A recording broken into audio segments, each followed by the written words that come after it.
welcome to this episode of Rebel Rogue, where today I thought I'd paint some Custodian Wardens. I hope you enjoy.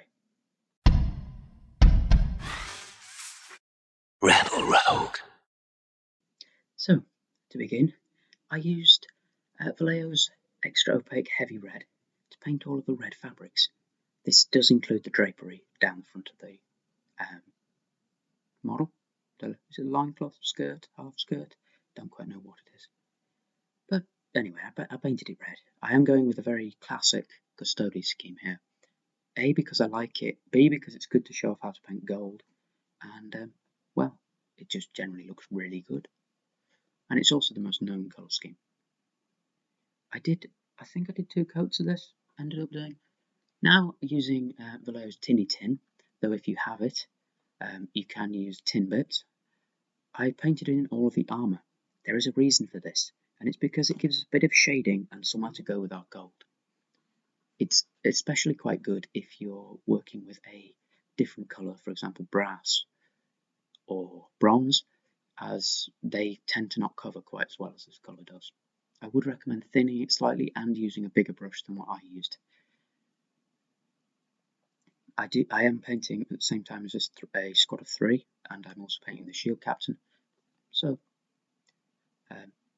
yeah, I did use a bigger brush, and 2 thin coats is always better than 1, though I am an advocate for 1 medium thickness coat of Vallejo, because it covers really nicely in 1 coat. Make sure that you catch all of the panels and pieces of armour, and try and get into all the crevices, because that is important. Wow, how long did I take to paint all of this? This is on 4 times speed. Right, now using Vallejo German Tank Crew, I paint in all of the little extra details. No, not little extra details. All of the, what do you call them? Inner bits. Joints, that's the one. Joints in the armour. This will be shaded in future, so it will make it look black, and you can then highlight it. Then, using violet, I paint the cloak of the model. Now, you can see that I'm not doing the head in this model, in this particular video. That is because I've left it off and pinned it in this particular option, because I want both the helmeted and unhelmeted versions. But with the helmeted version, I will be painting it in the same way as this, and will be giving it a purple crest. Now, using gunmetal, we paint in all the silver details. You can see that I have gone back whilst painting, and I've painted in, throughout you will see that I paint in extra details that I've missed with certain colours. For example, in this case, it's the Guardian Spear. Do make sure that you catch all of the details that you want to be silver, including all of the main body of the bolter and the blade of the Guardian Spear. Also, do make sure you catch the Misericordia or the dagger, and the pipes on the chest. Now, you can do lots of things with the blades on the Guardian Spears, but in this particular example, I'm not doing anything special with it. Then, using Vallejo Dark Flesh, model colour specifically, not game colour. This is the game colour version. Don't use the model colour, you'll get a flesh tone. I paint in the belt. Now, I do go back in later with the German Tank Crew on the main belt buckle and gold.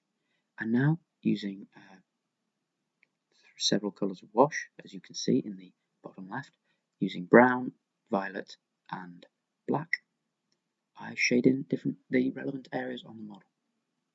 I shaded the main red in brown and the other areas in black, and the cloak in purple.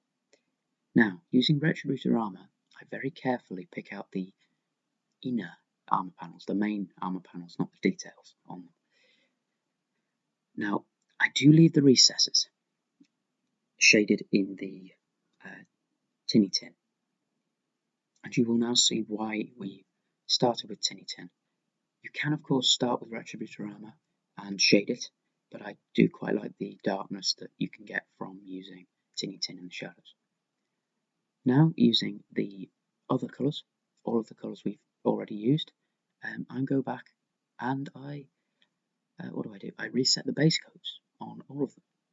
So this is a simple process involving just painting on the colour again, but leaving the recesses with the shade. I think it turned out quite well on the red and on the purple, as they're fabrics and they work quite well with this because they've got lots of recesses, but other places it doesn't matter quite so much. It also allows you to highlight the joints and other areas you may have missed. If you like the montages, please leave a comment down below. Now, using glorious gold and no, not glorious gold, but certainly using gunmetal, we reset the metal that we painted before, and this time we'll be using polished gold instead to paint in the crests and the main details on the armour. I did realise that glorious gold was too similar to Retributor armour, so using polished gold from Vallejo Game Colour, we paint in those details. On my normal ones that aren't Shield Captain, I paint quite a few of the details, for example the Imperial Eagles, Imperial Crests I do paint them in silver, and I also paint the banding on the shoulder pads. Anyway, I hope you have enjoyed this video. If you have, please go down below and smash that like button. If there's anything you particularly liked, leave a comment down below. As always, if you're new here, please do consider subscribing to the channel. I do miniature painting videos every week or so, and yeah, I will see you for the next video.